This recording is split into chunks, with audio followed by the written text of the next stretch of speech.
The Alabama sun beat down mercilessly on the cotton fields of Whitmore Plantation in March 1862, its rays cutting through the humid air like blades. The Civil War raged beyond the borders of this isolated estate, but within its boundaries, time seemed frozen in a cruel tableau of bondage and brutality. Dinah wiped the sweat from her brow with the back of her calloused hand, her dark skin glistening under the oppressive heat as she bent over the cotton plants, her fingers moving with the mechanical precision born of 23 years of forced labor.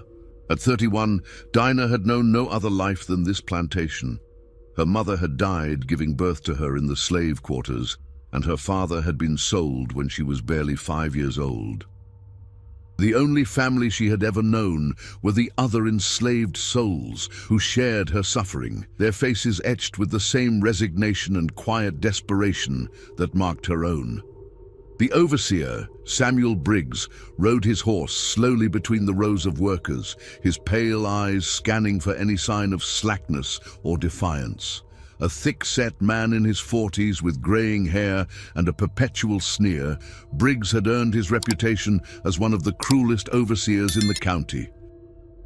His leather whip hung coiled at his side like a sleeping serpent, ready to strike at the slightest provocation. "Move faster, you lazy dogs!" Briggs shouted, his voice cutting through the oppressive silence of the field. "Master Whitmore expects his quota filled, war or no war." Dinah's jaw tightened as she heard the familiar crack of the whip behind her, followed by a sharp cry of pain. She didn't need to turn around to know that Briggs had found another victim for his sadistic pleasure. The sound had become as common as the chirping of crickets in the evening, a constant reminder of their powerlessness. As the day wore on, the heat became unbearable. Several of the older slaves began to stumble, their bodies unable to keep up with the relentless pace Briggs demanded. When old Moses, a man in his 60s who had worked these fields since before Dinah was born, collapsed near the edge of the cotton row, Briggs dismounted his horse with deliberate slowness. "Get up, you worthless piece of flesh!" Briggs snarled, kicking Moses in the ribs with his heavy boot. The old man groaned but couldn't rise, his weathered hands clutching his chest as he struggled to breathe. Dinah felt something snap inside her chest, a tension that had been building for years, finally reaching its breaking point. Without thinking, she straightened up and took a step toward the overseer. "He needs water," she said, her voice steady, despite the fear coursing through her veins. "He's an old man. He can't work in this heat without rest." Briggs turned toward her, his pale eyes narrowing with dangerous interest. A cruel smile spread across his lips as he approached her, the whip now uncoiled in his hand. "Did I ask for your opinion, girl?" he said, his voice deceptively soft. "Did I give you permission to speak?" Dinah met his gaze without flinching, though every instinct screamed at her to look away. Around them, the other slaves had stopped working, their eyes fixed on the confrontation with a mixture of fear and anticipation. "I was just saying," Dinah began, but her words were cut short by the sharp crack of the whip across her back. The leather bit through her thin cotton dress, leaving a burning line of pain across her shoulder blades. "You don't say anything unless I tell you to," Briggs hissed, raising the whip again. "Maybe a few more lashes will remind you of your place." The second blow came harder than the first, and Dinah bit down on her tongue to keep from crying out. She could taste blood in her mouth, but she refused to give Briggs the satisfaction of seeing her break. As he raised the whip for a third strike, she closed her eyes and thought of her mother, whose face she could barely remember, and of all the others who had suffered under this man's cruelty. The whip fell again and again, until Dinah's back was a tapestry of welts and blood. Only when she finally collapsed to her knees did Briggs stop, breathing heavily from his exertion.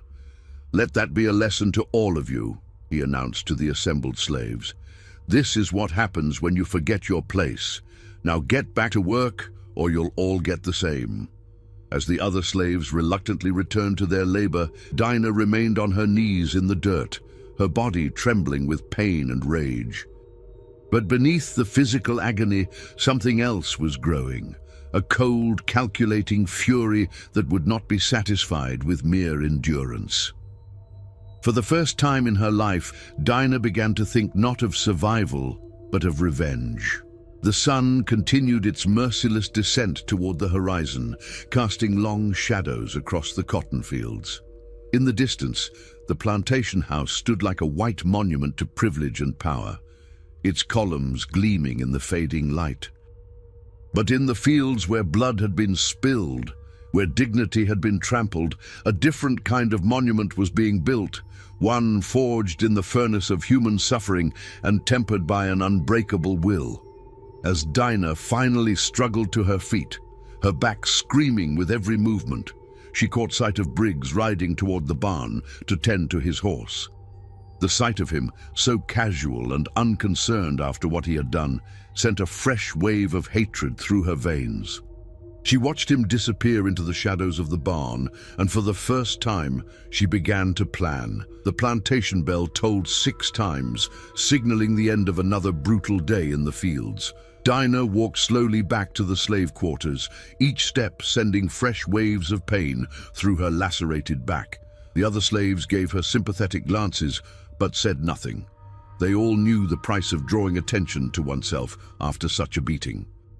The slave quarters consisted of a row of ramshackle wooden cabins, each housing multiple families in cramped, airless rooms. Dinah shared her small space with Sarah, a woman in her 40s who worked in the plantation house, and Sarah's 2 young children, Emma and Thomas. As Dinah pushed open the creaking door, Sarah looked up from where she was mending a torn shirt by candlelight.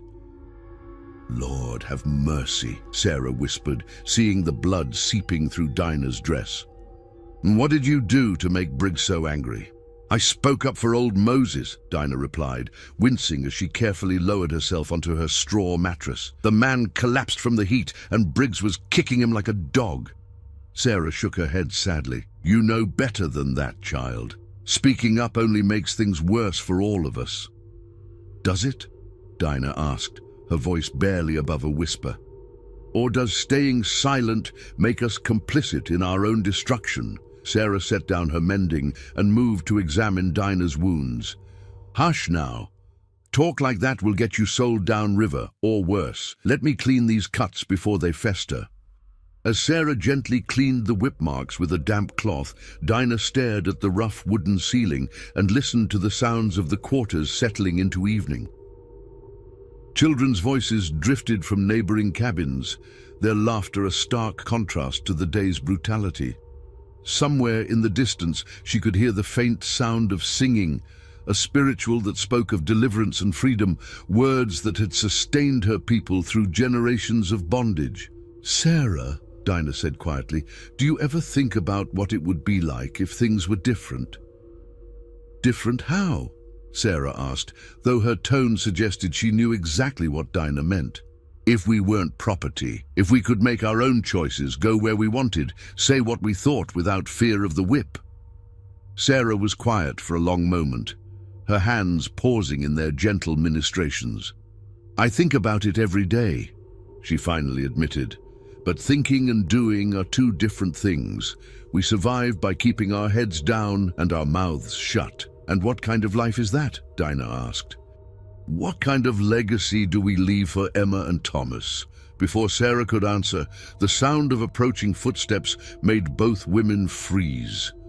The door to their cabin swung open without warning, and Samuel Briggs stepped inside, his large frame filling the doorway. The smell of whiskey preceded him, and his eyes held the dangerous gleam of a man who had been drinking. "Well, well," he said, his words slightly slurred. "How's our little troublemaker feeling this evening?" Sarah immediately lowered her eyes and stepped back, pulling her children closer to her. Dinah forced herself to sit up straighter, despite the pain it caused. "I asked you a question, girl," Briggs said, stepping further into the cabin. "Are you going to ignore me like you ignored my authority in the field today?" "No, sir," Dinah replied, her voice carefully neutral. "I'm feeling fine, sir." Briggs laughed, a harsh sound that made the children whimper. "Fine? After the lesson I taught you today? Maybe I didn't make my point clear enough. He moved closer, and Dinah could smell the alcohol on his breath, mixed with the scent of tobacco and sweat. His pale eyes roamed over her with an expression that made her skin crawl. "You know," he said conversationally, "I've been thinking about you all evening, about that defiant look in your eyes when you spoke up for that old fool. Most slaves learn their lesson after a good whipping, but you're different, aren't you?" Dinah said nothing, but her hands clenched into fists at her sides. Briggs noticed the gesture and smiled. "There it is again," he said. "That fire. I wonder what it would take to put it out completely." The threat hung in the air like smoke from a funeral pyre. Sarah clutched her children tighter, and Dinah could hear Emma's quiet sobbing. The sound of the child's fear sent a fresh wave of rage through Dinah's chest, but she forced herself to remain still. "Nothing to say?" Briggs asked, reaching out to touch Dinah's face with one grimy finger. She jerked away instinctively, and his expression darkened, still defiant. "Well, we'll see how long that lasts." He turned to leave, then paused in the doorway. "Oh, and Dinah? Tomorrow is Ash Wednesday. The master and his family will be attending services in town, and most of the house staff will be with them. That means it'll be just you, me, and the Fields. I hope you're ready for another lesson in obedience." After he left, the cabin fell into a heavy silence. Sarah's hands shook as she resumed cleaning Dinah's wounds, and the children huddled together on their small mattress, too frightened to speak. "He's going to kill you," Sarah whispered. "One day he's going to push too far, and you're going to push back, and then he'll kill you."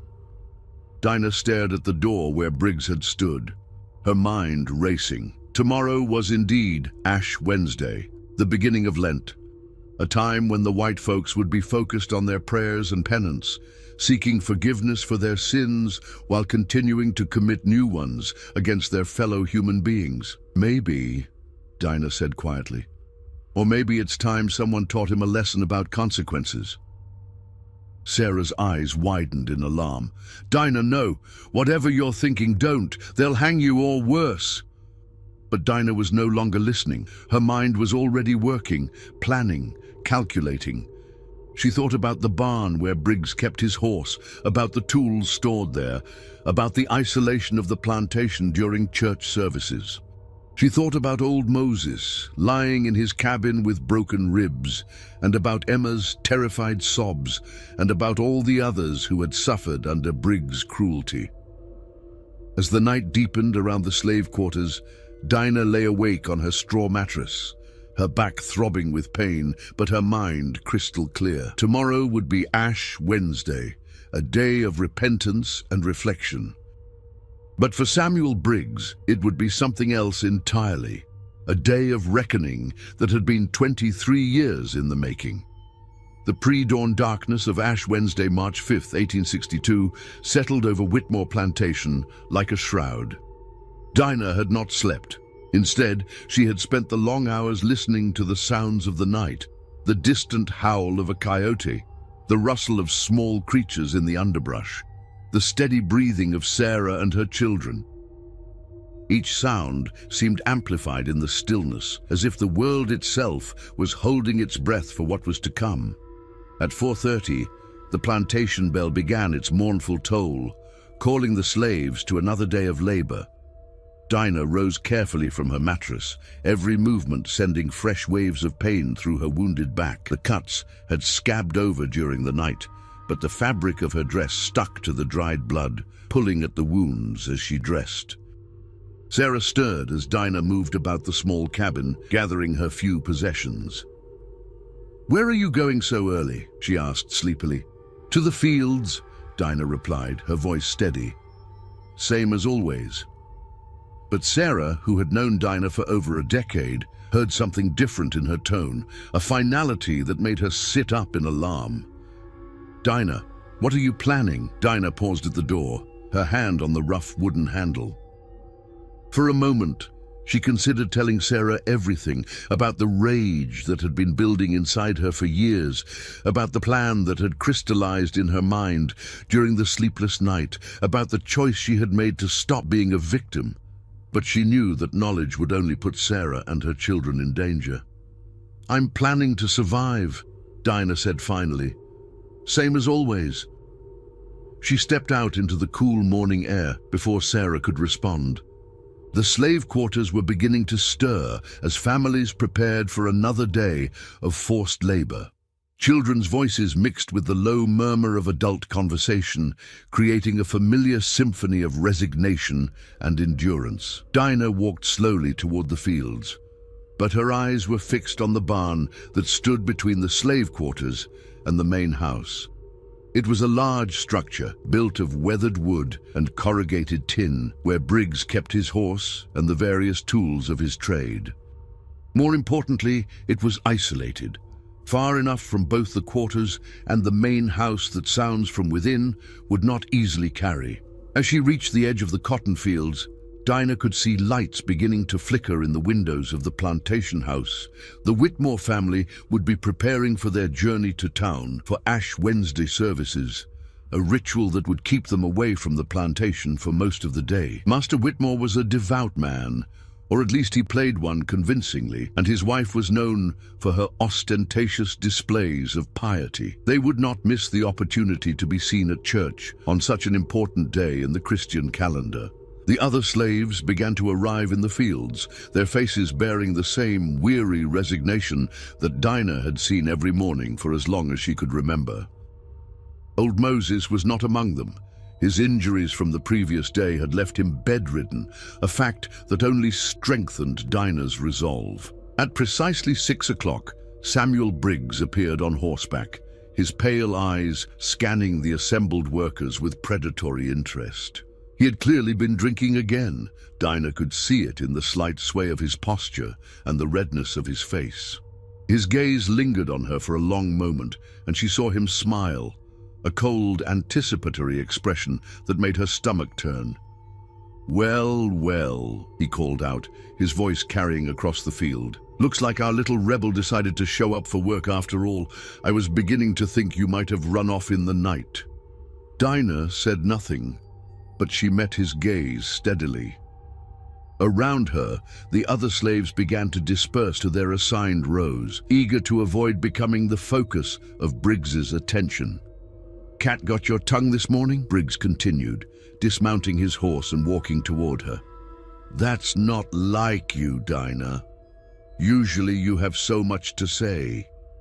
He stopped directly in front of her, close enough that she could smell the whiskey on his breath and see the cruel amusement in his eyes. "I've been looking forward to continuing our conversation from yesterday. In fact, I've been thinking we might need a more private setting for our next lesson."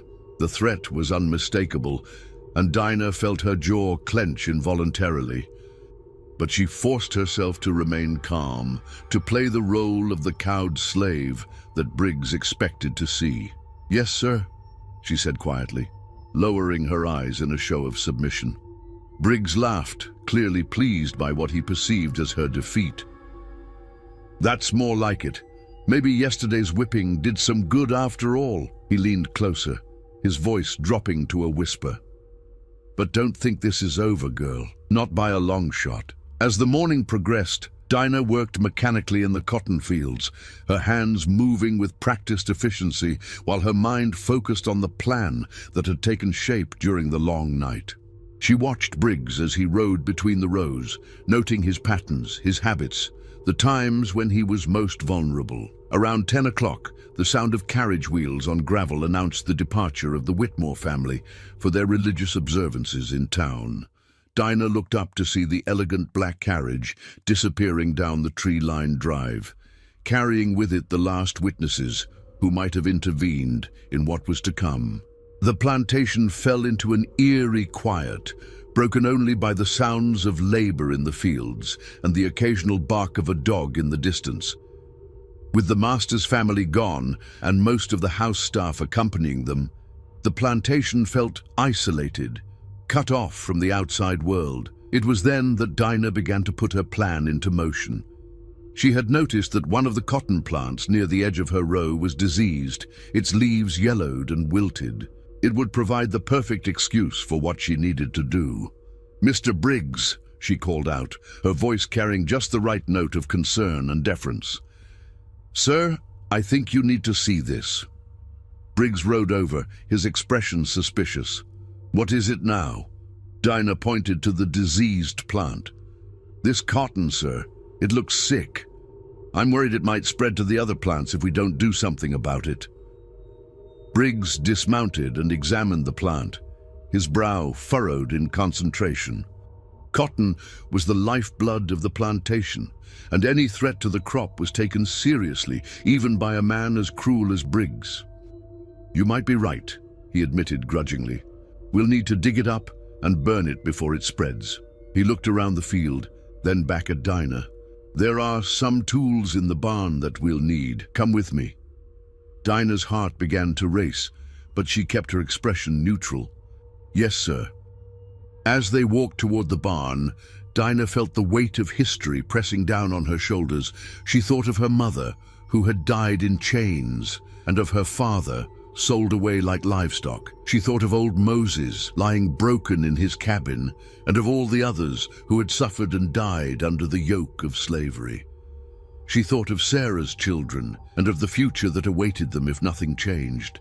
The barn loomed ahead of them, its weathered walls casting long shadows in the morning sun. As they approached the entrance, Dinah could hear the soft nickering of Briggs' horse in its stall and the rustle of hay in the loft above. The smell of leather and manure filled her nostrils, along with something else, the metallic scent of the tools that hung from hooks along the walls. "The shovels are in the back," Briggs said, pushing open the heavy wooden door. "And there should be some rope we can use to tie up the diseased plant before we burn it."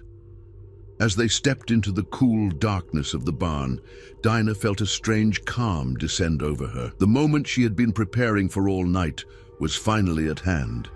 There would be no turning back now, no second chances, no forgiveness. What happened in the next few minutes would determine not only her fate, but the fate of everyone on the plantation. The barn door swung shut behind them with a soft thud, sealing them in together. In the dim light that filtered through the cracks in the walls, Dinah could see the tools hanging from their hooks, hammers, nails, rope, and other implements that could serve purposes far different from their intended use. Samuel Briggs walked deeper into the barn, unaware that he was walking toward his own reckoning. And behind him, moving with the silent grace of a predator, Dinah began to close the distance between them, her hands steady and her resolve unshakable. The time for submission was over. The time for justice had begun. The interior of the barn was thick with shadows and the musty smell of hay and leather. Shafts of pale morning light filtered through gaps in the weathered wooden walls, creating a patchwork of illumination that seemed to shift and dance as clouds passed overhead. Samuel Briggs moved confidently through the space, his heavy boots echoing on the packed earth floor as he headed toward the back wall where the tools were stored. Dinah followed silently, her bare feet making no sound as she stepped carefully around scattered pieces of equipment. Her eyes had adjusted quickly to the dim light, and she could see everything with crystal clarity. The coiled rope hanging from a wooden peg, the hammers of various sizes arranged on a workbench, the long iron nails stored in a wooden box beside them. "Should be right around here somewhere," Briggs muttered, rummaging through a collection of shovels and hoes, leaning against the far wall. His back was turned to Dinah, and she could see the sweat stains on his shirt, the way his shoulders moved as he searched through the tools. This was the moment. Dinah's heart hammered against her ribs, but her hands remained steady as she reached for a length of rope hanging from the wall. The hemp felt rough against her palms, familiar from years of handling such materials in her daily labor. She tested its strength with a quick tug. It would hold. "Here we go," Briggs said, turning around with a shovel in his hand. "This should do the trick for—" His words died in his throat as he saw Dinah standing directly behind him, the rope in her hands. For a moment, confusion flickered across his face, followed quickly by suspicion and then alarm. "What do you think you're doing with that rope, girl?" he asked, his voice taking on a dangerous edge. Dinah met his gaze without flinching. What I should have done years ago. The transformation in her voice, from the submissive tone she had used all morning to something cold and implacable, seemed to hit Briggs like a physical blow. His eyes widened as he realized that the woman standing before him was not the broken slave he thought he had created, but something far more dangerous. "You've lost your mind," he said, raising the shovel defensively. "Put that rope down right now, or I'll—" "You'll what?" Dinah interrupted, taking a step closer. "Beat me. Whip me until I bleed. Threaten to do worse." Her voice remained eerily calm, but there was something in her eyes that made Briggs take an involuntary step backward. "You've already done all of that. What else do you have left?" Briggs swung the shovel at her, but Dinah was ready. She ducked under the clumsy blow and moved with the fluid grace of someone who had spent a lifetime avoiding violence. The rope whipped out like a striking snake, wrapping around Briggs' wrist and jerking him off balance. "You crazy!" Briggs started to shout, but Dinah was already moving again. She had spent the night planning every detail of this moment, visualizing each movement, each counter to his likely responses. When he stumbled forward, she was there to meet him, driving her knee into his solar plexus with all the strength her years of hard labor had given her. Briggs doubled over, gasping for air, and Dinah struck again, this time with the wooden handle of a hammer she had snatched from the workbench. The blow caught him behind the ear, and he collapsed to the ground, stunned but still conscious. "Please," he wheezed, looking up at her with eyes that now held genuine fear. "Please, I'll leave you alone. I won't touch you again, I swear." Dinah stared down at him, this man who had terrorized her and countless others for so many years. Seeing him reduced to begging should have brought her satisfaction, but instead she felt only a cold emptiness where her rage had been. "You don't understand," she said quietly. "This isn't about me anymore. This is about every person you've hurt, every life you've destroyed, every child you've traumatized. This is about justice, working quickly." She used the rope to bind his hands behind his back, then dragged his semi-conscious form toward the barn wall. Briggs was a large man, but Dinah's years of physical labor had made her stronger than most people realized. More importantly, her determination gave her strength that went beyond the merely physical. The wooden wall of the barn was old but solid, built from thick planks that had weathered decades of Alabama storms. Dinah positioned Briggs against it, then began the methodical process of securing him in place. She had thought about this moment countless times during the long night, planning every detail with the precision of someone who knew she would have only one chance to get it right. "What are you doing?" Briggs asked, his voice thick with pain and growing panic as consciousness returned to him. "What are you going to do to me?" Dinah didn't answer immediately. Instead, she selected a hammer from the workbench. Not the largest one, but one with good weight and balance. Then she chose her nails carefully, picking out the longest and straightest ones from the wooden box. "You asked me once what it would take to put out the fire in my eyes," she said, kneeling beside him. "I've been thinking about that question all night." "No," Briggs whispered, understanding beginning to dawn in his eyes. "No, you can't. You wouldn't dare." "I've been daring my whole life," Dinah replied. "Every day I've dared to survive in a world that sees me as property. Every day I've dared to hope for something better. Today I'm daring to demand it." She positioned his left hand against the wooden wall, spreading his fingers wide. Briggs struggled against his bonds, but the rope held firm, and his earlier blow to the head had left him weak and disoriented. "This is for old Moses," Dinah said, placing the point of the first nail against the center of his palm. "And for every other person you've hurt." The hammer rose and fell with mechanical precision. The nail drove through flesh and bone and deep into the wooden wall behind it, pinning Briggs's hand in place. His scream echoed through the barn, a sound of pure agony that seemed to shake the very rafters. But Dinah was not finished. She moved to his right hand, selecting another nail with the same careful deliberation. "This is for Sarah's children," she said, positioning the second nail. "And for all the children who have grown up in fear because of men like you." The second nail followed the first, and Briggs' screams reached a new pitch of desperation. Blood ran down the wooden wall in dark rivulets, pooling on the packed earth floor below. "Please," he sobbed, his face contorted with pain. "Please, I'm sorry. I'm sorry for everything." Dinah stepped back to examine her work, the hammer still in her hand. Briggs hung against the wall like a grotesque scarecrow, his hands pinned in place, his face pale with shock and blood loss. "Sorry," she repeated as if tasting the word. 23 years of cruelty, and now you're sorry." She shook her head slowly. "Sorry doesn't give back the lives you've destroyed. Sorry doesn't heal the scars you've left on people's souls." She set the hammer down on the workbench and walked to the barn door. Outside, she could hear the normal sounds of plantation life continuing. Slaves working in the fields, birds singing in the trees, the distant lowing of cattle. It seemed impossible that the world could continue unchanged when everything had just shifted so fundamentally. "Where are you going?" Briggs called after her, his voice weak but desperate. "You can't just leave me here." Dinah paused in the doorway, silhouetted against the bright morning sun. "I'm going back to work," she said simply. "Same as always." "They'll hang you for this," Briggs shouted, panic giving strength to his voice. "When they find me, they'll hunt you down and hang you." Dinah turned back to look at him one last time.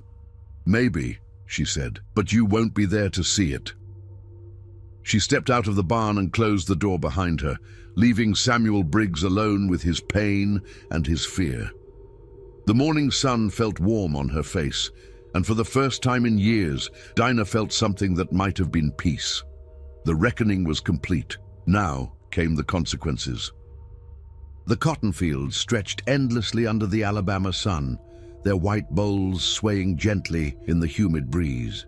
Dinah walked back to her assigned row with measured steps, her hands steady despite what she had just done. The other slaves looked up as she approached, their faces showing the usual mixture of wariness and resignation that marked their daily existence. "Where's Briggs?" asked Samuel, an older man who worked the row next to hers. His voice carried the careful neutrality that all slaves had learned to adopt when discussing their overseers. "In the barn," Dinah replied simply, bending to resume her work among the cotton plants. "Tending to some business."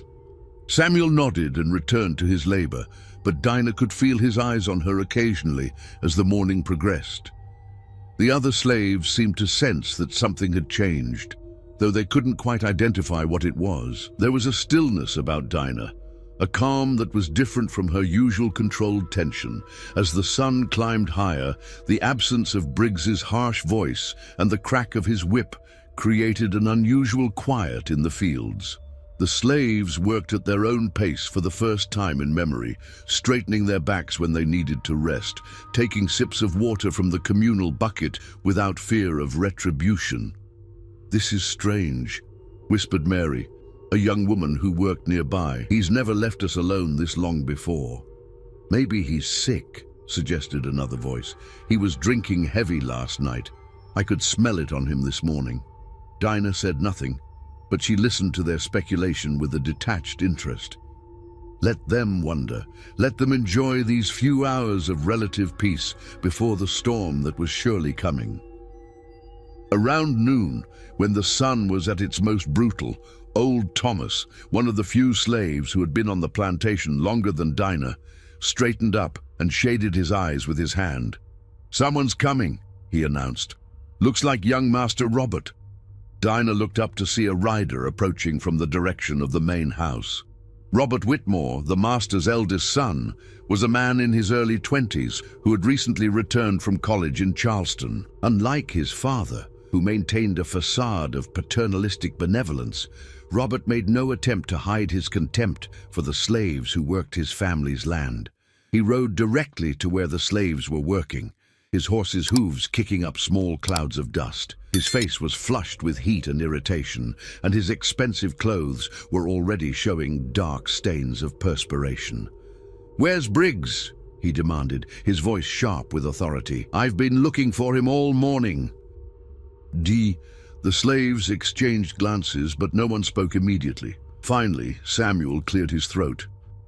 "Last we saw him, Master Robert, he was heading to the barn with Dinah here, said something about a diseased cotton plant that needed tending to." Robert's pale eyes fixed on Dinah with sudden interest. "Is that so? And when was this?" "Few hours ago, sir," Dinah replied, her voice carefully respectful. "He wanted to examine a plant that looked sickly, make sure it wasn't going to spread to the rest of the crop. And you haven't seen him since?" "No, sir. I came back to the fields after showing him the plant, figured he'd want to handle the rest himself." Robert frowned, clearly puzzled by Briggs's extended absence. The overseer was many things, but unreliable was not one of them. He took his duties seriously, if only because his position depended on maintaining the plantation's productivity. "Get back to work," Robert ordered the assembled slaves. "All of you, I'll find Briggs myself." As he rode toward the barn, Dinah felt her heart rate increase slightly, but her hands remained steady as she continued picking cotton. Around her, the other slaves resumed their labor with the nervous energy of people who sensed trouble approaching. The barn was perhaps 200 yards from where they worked, close enough that they could see Robert dismount and approach the large wooden doors. He paused at the entrance, apparently calling out, though his words were lost in the distance. Then he pushed open the door and stepped inside. The scream that emerged from the barn moments later was unlike anything Dinah had ever heard, a sound of pure horror and revulsion that seemed to tear through the humid air like a blade. Robert stumbled out of the barn, his face white as cotton, and vomited violently in the dust. The slaves in the field had all stopped working now, staring toward the barn with expressions of shock and growing fear. Robert wiped his mouth with a shaking hand and looked around wildly, as if trying to orient himself in a world that had suddenly become incomprehensible. "Jesus Christ," he whispered, his voice carrying across the field. "Jesus Christ Almighty." He remounted his horse with unsteady movements and rode hard toward the main house, leaving a cloud of dust in his wake. The slaves watched him go in stunned silence, then slowly turned to look at each other with dawning understanding. "What do you think he saw in there?" Mary asked, her voice barely above a whisper. "Nothing good," Samuel replied grimly. "Nothing good at all." Dinah continued working, her movements mechanical and precise. She could feel the weight of suspicious glances from some of the other slaves, but no one dared to voice their thoughts aloud. They all knew that speculation could be as dangerous as action in their precarious world. Within an hour, the sound of multiple horses approaching announced the arrival of reinforcements from the main house. Robert had returned with 3 other white men, the plantation's head groom, the blacksmith, and a neighbor from a nearby farm. They rode directly to the barn, their faces grim with purpose. This time, the slaves could hear voices from inside the barn, exclamations of shock and anger, followed by what sounded like heated discussion. After several minutes, the men emerged, and one of them rode off at a gallop, presumably to fetch the doctor or the sheriff. The remaining men posted themselves around the barn like guards, their rifles clearly visible. The message was unmistakable. Whatever had happened inside that barn, it was now a crime scene, and everyone on the plantation was a potential suspect. As the afternoon wore on, more men arrived. The local sheriff, a doctor, and several other plantation owners from the surrounding area. They formed a grim council around the barn, their voices carrying across the fields in angry murmurs. Finally, as the sun began its descent toward the western horizon, Sheriff Morrison, a thick-set man with graying hair and cold eyes, rode out to the cotton fields. Behind him came Robert Whitmore and 2 other men, their faces set with determination. "Stop working," Morrison commanded, his voice carrying the authority of law and custom. "All of you, gather around." Now, the slaves slowly assembled in a loose circle, their faces carefully neutral, despite the fear that Dinah could see in their eyes. She positioned herself in the middle of the group, neither hiding nor drawing attention to herself. "Samuel Briggs has been found dead in the barn," Morrison announced without preamble. "Murdered in a particularly brutal fashion. Someone on this plantation is responsible, and I intend to find out who." A collective gasp went up from the assembled slaves, though Dinah noticed that several of them didn't look entirely surprised. They had all lived under Briggs' cruelty for too long to mourn his passing, whatever the circumstances. "Now," Morrison continued, "I want each of you to think very carefully about what you've seen and heard today. Anyone who was with Briggs, anyone who saw him go to the barn, anyone who might have information about what happened to him." His eyes swept over the group, lingering on each face in turn. When his gaze reached Dinah, she met it steadily, her expression showing nothing but the appropriate level of concern and confusion. "You," Morrison said, pointing directly at her. "You're the one who was with him at the barn this morning. Step forward." Dinah moved to the front of the group, her heart pounding but her face calm. Around her, she could feel the tension of the other slaves, their fear for her and for themselves. "What's your name, girl?" "Dinah, sir." "Tell me exactly what happened when you went to the barn with Briggs this morning. Every detail."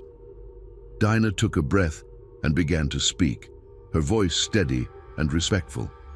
She told them about the diseased cotton plant, about Briggs's decision to examine it, about their trip to the barn to get tools. She described how Briggs had sent her back to the fields while he remained to handle the problem himself. It was a simple story, believable and consistent with what the other slaves had observed. More importantly, it painted her as a passive participant, someone who had simply followed orders and then returned to her assigned work. "And you didn't see anyone else near the barn?" Morrison pressed. "No one who might have gone there after you left?" "No, sir. I came straight back to the fields and worked here all morning." Morrison studied her face intently, looking for any sign of deception. But Dinah had spent a lifetime hiding her true thoughts and feelings from white authority figures. Her expression revealed nothing but the appropriate deference and concern. "Anyone else see anything unusual today?" Morrison asked, turning back to the group. "Anyone at all?" The slaves shook their heads in unison, their faces showing nothing but confusion and fear. If any of them suspected Dinah's involvement, they gave no sign of it. The code of silence that governed their community was stronger than any law the white world might impose. As the questioning continued, Dinah felt a strange sense of detachment, as if she were watching the scene from a great distance. She answered when spoken to, maintained her facade of innocence, and waited to see what consequences her actions would bring. The sun was setting now, painting the sky in shades of red and gold that reminded her of the blood on the barn wall. Soon the Whitmore family would return from their religious observances, and the full weight of what had happened would descend on the plantation. But for now, in this moment between action and consequence, Dinah stood among her fellow slaves and felt something she had never experienced before, the satisfaction of justice served, regardless of the price she might have to pay for it. The Whitmore family's carriage rolled up the plantation drive just as the last light of day was fading from the Alabama sky. Master James Whitmore stepped down from the elegant vehicle, his face still bearing the solemn expression appropriate to Ash Wednesday observances. His wife, Margaret, followed with their two younger children, all of them dressed in their finest church attire, the ashes on their foreheads marking them as penitent Christians seeking forgiveness for their sins. The irony was not lost on Dinah, who watched from the slave quarters as the family approached their grand house, unaware of the horror that awaited them. She sat on the wooden steps of her cabin, her back still aching from yesterday's whipping, and observed the scene with a detached calm that surprised even her. Robert Whitmore emerged from the main house before his family could reach the front steps, his face grave and his movements urgent. Dinah could see him speaking rapidly to his father, gesturing toward the barn, his voice carrying across the evening air in urgent whispers. She watched as Master Whitmore's expression changed from confusion to shock to something approaching panic. "Sarah," Dinah said quietly to her cabin mate, who was preparing a meager supper for her children, "you might want to keep Emma and Thomas inside tonight." Sarah looked up from the pot of thin gruel she was stirring. "Why? What's happening?" "Trouble," Dinah replied simply. "The kind that tends to spread when white folks get scared." As if summoned by her words, the sound of approaching horses filled the air. Sheriff Morrison returned with a larger group this time. 6 men on horseback, all armed, their faces hard with purpose. Behind them came a wagon carrying what appeared to be additional supplies and equipment. The slaves throughout the quarters had emerged from their cabins to watch the proceedings, their faces showing the mixture of fear and resignation that came with knowing they were powerless to influence whatever was about to happen.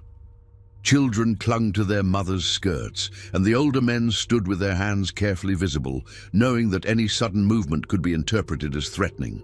Master Whitmore strode across the yard toward the barn, flanked by Sheriff Morrison and several other white men.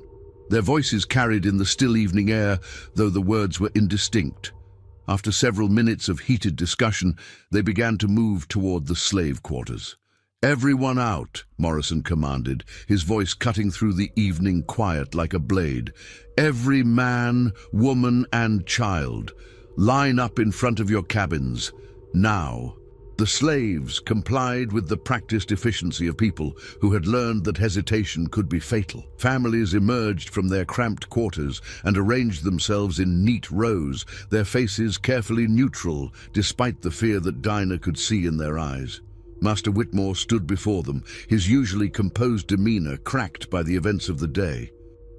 The ash cross on his forehead seemed to mock the gravity of the situation, a reminder of Christian mercy in a moment that promised none. "One of you," he began, his voice shaking with barely controlled rage, "murdered my overseer in cold blood. Samuel Briggs was found nailed to the barn wall like some kind of animal." A collective intake of breath went through the assembled slaves, though Dinah noticed that several of them seemed more shocked by the description than by the fact of Briggs' death itself. "This is an act of rebellion that cannot and will not be tolerated," Whitmore continued. "I have been patient with you people, treated you with kindness and Christian charity, and this is how you repay me with murder?" Dinah almost laughed at the absurdity of his words. Kindness? Christian charity? She thought of the whip marks on her back, of old Moses lying broken in his cabin, of the countless cruelties that had been inflicted on her people in the name of maintaining order. "Sheriff Morrison will be conducting a thorough investigation," Whitmore announced. "Anyone found to have information about this crime who fails to come forward will be considered an accomplice. The penalty for murder in Alabama is death by hanging." Morrison stepped forward, his cold eyes scanning the assembled slaves. "I'm going to question each of you individually," he said, "and I want you to understand something. I've been dealing with your kind for 20 years. I know when someone is lying to me." He pointed to Samuel, the older man who worked near Dinah in the fields. "You, come with me." As Samuel was led away toward the main house, the remaining slaves stood in uncomfortable silence. Children whimpered softly, and Dinah could hear Sarah's quiet prayers drifting from beside her. The night air was thick with humidity and tension, and somewhere in the distance, a mockingbird sang its complex song, oblivious to the human drama unfolding below. One by one, the slaves were called for questioning. Each disappeared into the main house for what seemed like hours, emerging pale and shaken, but apparently unharmed. Morrison was clearly trying to break someone down through intimidation and exhaustion, hoping that fear would accomplish what evidence could not. As the night wore on, Dinah found herself thinking about the choice she had made. She felt no regret for what she had done to Briggs. The man had been a monster who had terrorized her people for years, but she was beginning to understand the full scope of the consequences her actions would bring, not just for herself, but for everyone on the plantation. When her turn finally came, well past midnight, Dinah walked to the main house with steady steps. She had spent the long hours of waiting preparing herself mentally for what was to come. rehearsing her story, strengthening her resolve. The interior of the plantation house was a stark contrast to the slave quarters. Polished wood floors, elegant furniture, oil paintings on the walls depicting scenes of pastoral beauty. Dinah was led to Master Whitmore's study, a room lined with leather-bound books that she would never be allowed to read.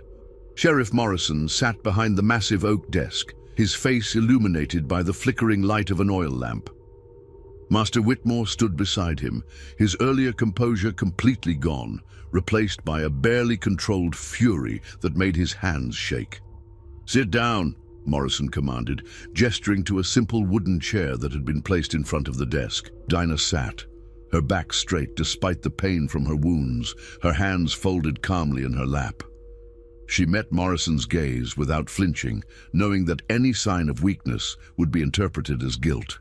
"You were the last person to see Samuel Briggs alive," Morrison began, without preamble.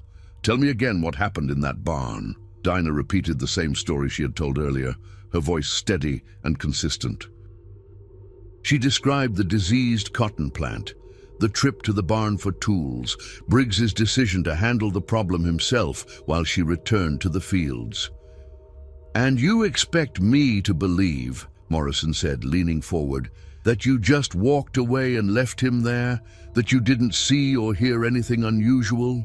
"Yes, sir," Dinah replied. "That's exactly what happened." "You're lying," Master Whitmore interjected, his voice cracking with emotion. "I know you're lying. Briggs told me about your defiant attitude, about the trouble you've been causing. You hated him, didn't you?" Dinah considered her answer carefully. Denying her feelings would be obviously false. Everyone on the plantation knew about yesterday's whipping and the confrontation that had caused it, but admitting to hatred would be tantamount to confessing to murder. "Mr. Briggs was the overseer," she said finally. "It wasn't my place to have feelings about him one way or another. I did my work and followed his orders, same as everyone else." "That's not what I heard," Morrison said. "I heard you spoke up for that old slave yesterday, got yourself a whipping for your trouble.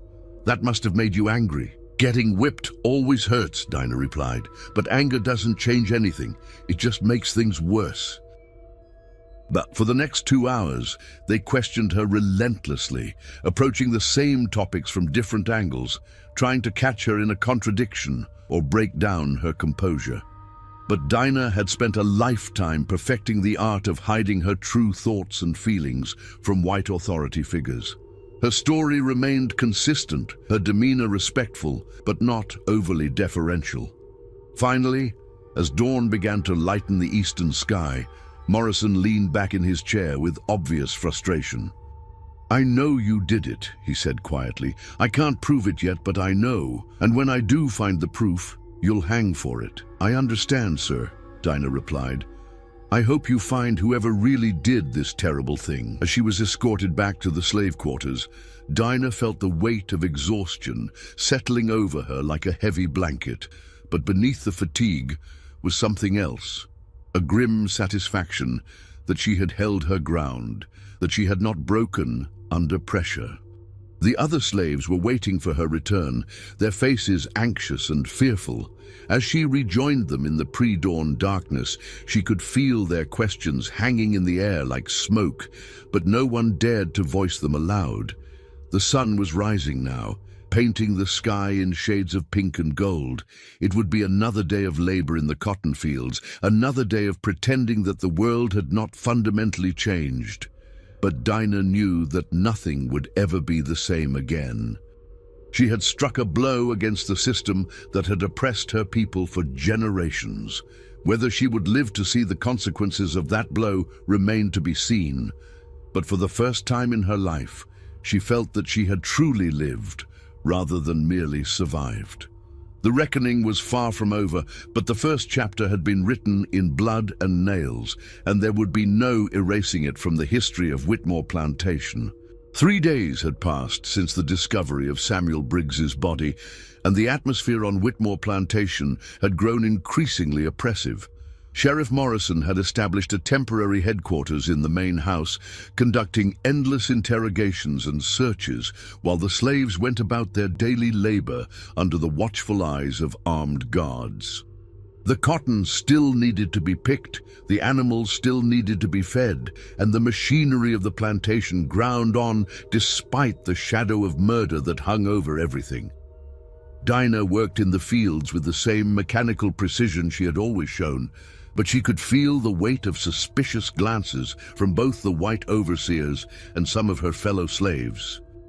Word had spread through the quarters about her confrontation with Briggs the day before his death, and while no one dared speak openly about their suspicions, the knowledge hung in the air like humidity before a storm. On the morning of the fourth day, as Dinah bent over the cotton plants under the merciless Alabama sun, she heard the sound of approaching horses. Looking up, she saw Sheriff Morrison riding toward the fields with a group of men she didn't recognize. Rough-looking individuals with the hard faces of professional manhunters. "Dinah!" Morrison called out, his voice carrying across the field. "Come here! Now!" Dinah straightened slowly, feeling the eyes of every slave in the field upon her. Shed toward the mounted men with steady steps, her heart pounding, but her expression carefully neutral. Around her, the other slaves had stopped working to watch, their faces showing a mixture of fear and anticipation. "We've been doing some investigating," Morrison said as she approached. "Talking to people in town, checking records, asking questions about you and your history." Dinah said nothing, waiting for him to continue. She had learned long ago that speaking too quickly or offering information that wasn't requested could be interpreted as suspicious. "Turns out you're quite the unusual slave," Morrison continued. "Born right here on this plantation, never been sold, never tried to run away. Most slaves in your position would have attempted escape at least once, especially after a beating like the one Briggs gave you." "Where would I run to?" Dinah asked quietly. "This is the only home I've ever known." "That's what's interesting," Morrison replied. "See, most slaves who kill their overseers do it in a moment of passion, then try to flee. But you went back to work like nothing happened. That takes a special kind of coldness." One of the manhunters, a lean man with pale eyes and a scar across his left cheek, leaned forward in his saddle. "We found something else interesting too," he said. "Talked to some folks who knew Briggs before he came here. Seems he had a reputation for being particularly hard on the female slaves, if you catch my meaning." Dinah felt her jaw clench involuntarily, but she forced herself to remain calm. "I wouldn't know anything about that, sir." "Wouldn't you?" Morrison asked. "Because we also found some interesting evidence in that barn. Looks like there was quite a struggle before Briggs ended up nailed to that wall. And we found something else too, strands of hair caught on a nail, hair that matches yours exactly." The lie was smoothly delivered, but Dinah recognized it for what it was, a desperate attempt to break her composure and force a confession. She had been careful in the barn, methodical in her planning. There would be no physical evidence linking her to the crime beyond what could be explained by her legitimate presence there earlier in the day. "I was in the barn with Mr. Briggs that morning," she said calmly. "I already told you that. If there's hair there, it could have come from then." Morrison's eyes narrowed with frustration. "You're a clever one, aren't you? But cleverness only goes so far. We know you did it, and we're going to prove it." "I hope you find the real killer," Dinah replied. "Mr. Briggs didn't deserve to die like that, no matter what kind of man he was." The statement was carefully crafted, expressing appropriate sympathy for the victim while subtly acknowledging his character flaws. It was the kind of response that would be expected from an innocent slave who had nevertheless suffered under Briggs' cruelty. Morrison studied her face for a long moment, then turned to one of his companions. "Bring her in for further questioning, and search her cabin again, thoroughly this time." As rough hands seized her arms, Dinah felt a strange sense of relief. The waiting was over. The pretense could finally end. She had known from the moment she drove the first nail through Briggs' hand that this day would come. and she was ready for it. The other slaves watched in silence as she was led away, their faces showing the careful neutrality that was their only protection in such moments. But Dinah caught Sarah's eye as she passed and saw something there that might have been understanding or even approval. The interrogation that followed was more intense than any she had endured before. Morrison and his men took turns questioning her, trying different approaches. Threats, promises, attempts at psychological manipulation. They brought in Master Whitmore to appeal to her supposed loyalty, then brought in the local preacher to appeal to her Christian conscience. But Dinah had spent the past 4 days preparing for this moment, strengthening her resolve and rehearsing her responses. She maintained her innocence with unwavering consistency, never deviating from her original story, never allowing them to see the satisfaction that burned quietly in her chest. As the hours passed, she could see the frustration growing in Morrison's eyes. He knew she was guilty, his instincts told him so, and the circumstantial evidence pointed in her direction. But knowing and proving were two different things, and without a confession or physical evidence, his case was built on suspicion and speculation. Finally, as the sun began to set on what had been the longest day of Dinah's life, Morrison leaned back in his chair and studied her with undisguised hatred. "You think you're going to get away with this," he said quietly. "You think you're smarter than me, smarter than the law, but you're wrong." "I don't think anything, sir," Dinah replied. "I just know I didn't kill Mr. Briggs." "Maybe not," Morrison admitted grudgingly. "Maybe I can't prove it in a court of law, but that doesn't mean you're going to escape justice." He stood up and walked to the window, looking out at the slave quarters where the evening cooking fires were beginning to flicker to life. "You see, the thing about slaves who get ideas above their station is that they tend to be a bad influence on the others. Even if I can't hang you for murder, I can certainly recommend that Master Whitmore sell you down river to a sugar plantation in Louisiana. I hear the life expectancy there is considerably shorter than it is here." The threat hung in the air like smoke from a funeral pyre. Being sold to a Louisiana sugar plantation was considered a death sentence among the slaves. The work was backbreaking, the conditions brutal, and few survived more than a few years. But Dinah had already accepted that her actions would have consequences. She had struck a blow against the system that had oppressed her people for generations, and she was prepared to pay whatever price that blow demanded. "I understand, sir," she said quietly, "but I still didn't kill Mr. Briggs." Morrison turned back to her, his face twisted with frustration and rage. "Get her out of my sight," he ordered the guards. "Lock her up until we decide what to do with her."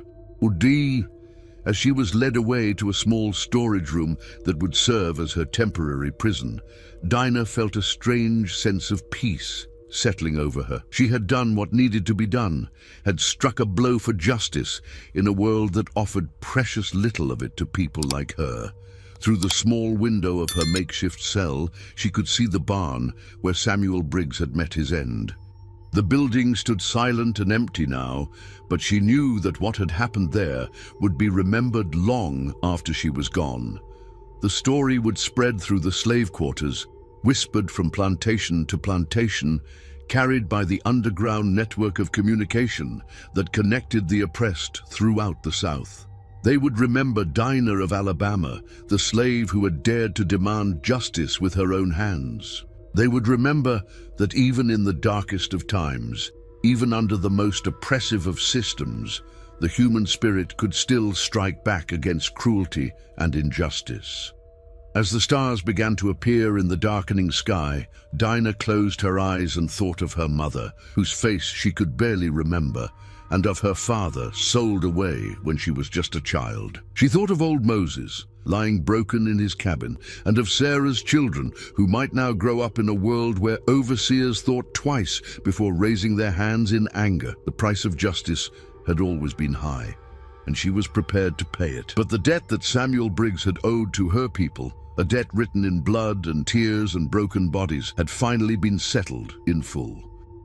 In the distance, she could hear the slaves singing their evening spirituals, their voices rising in harmonies that spoke of suffering and hope, of endurance and the promise of eventual deliverance. The songs would continue long after she was gone, carrying within them the memory of what she had done and the hope that others would find the courage to follow her example. The reckoning was complete, and Dinah of Alabama had written her name in the history of resistance with nails and blood and an unbreakable will. Whatever came next, she had lived as a free woman for one shining moment, and that was worth any price the world might demand.